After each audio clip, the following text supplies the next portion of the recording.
Percy's Predicament. Toby brought Henrietta to the top station. Percy was grumpily shunting. "Hello, Percy," he said. "I see Daisy's left the milk again." "I'll have to make a special journey with it, I suppose," grumbled Percy. "Anyone would think I'd nothing to do." Toby pondered the problem. "Tell you what," he said at last. "I'll take the milk, you fetch my trucks." Their drivers and the station master agreed, and both engines set off. They thought it would be a nice change. Percy trundled away to the quarry. He had never been there before. "It's steep," he thought, "but I can manage.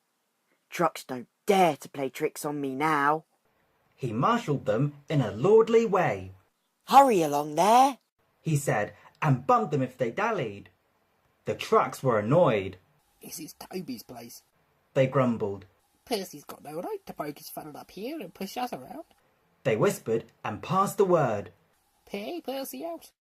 At last they were all arranged. "Come along," puffed Percy sharply. "No nonsense." "We'll give him nonsense," giggled the trucks, but they followed so quietly that Percy thought they were completely under control. They rumbled along the twisty line till they saw ahead the notice saying, "All trains stop to ping down brakes." "Peep, peep, peep," whistled Percy. "Brakes! God, please!" But before he could check them, the truck surged forward. "On! On!" they cried. Percy, taken by surprise, could not stop them, and in a moment they were careering down the hill. "Help! Help!" whistled Percy. The man on duty at the street crossing rushed to warn traffic with his red flag, but was too late to switch Percy to the runaway siding. A slow-moving cockerel lost his tail feathers as Percy thundered across, but Percy couldn't bother with him. He had other things to worry about. Frantically trying to grip the rails, he slid past the engine shed into the yard. "Peep, peep! Look out!" he whistled. His driver and fireman jumped clear. Percy shut his eyes and waited for the end. At the end of the yard, there are sheds where workmen shape rough stone brought from the quarry. Then they load it into trucks, which are pulled to another siding out of the way. A train of these stood here when Percy came slithering down. The guard had left his van. He was talking to the station master. They heard frantic whistling and a splintering crash. They rushed from the office. The brake van was in smithereens.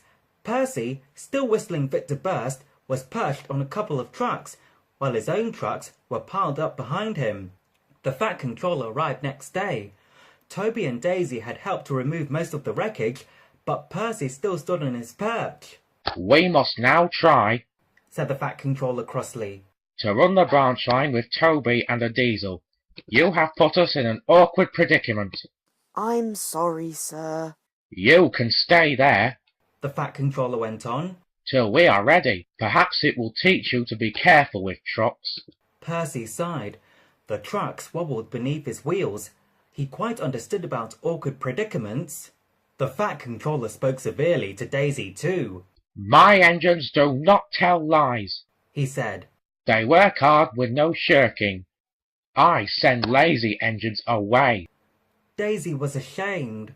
"However," he went on, "Toby says you worked hard yesterday after Percy's accident, so you will have another chance." "Thank you, sir," said Daisy. "I will work hard, sir. Toby says he'll help me." "Excellent. What Toby doesn't know about branch line problems," the Fat Controller chuckled, "such as, bulls, isn't worth knowing. Our Toby is an experienced engine." Thomas came back next day, and Percy was sent to be mended. Annie and Clarabel were delighted to see Thomas again, and he took them for a run at once because they hadn't been out while he was away. Thomas, Toby and Daisy are now all friends. Daisy often takes the milk for Thomas, and when Toby is busy, she takes Henrietta. Toby has taught Daisy a great deal. She shooed a cow off the line all by herself the other day. That shows you, doesn't it?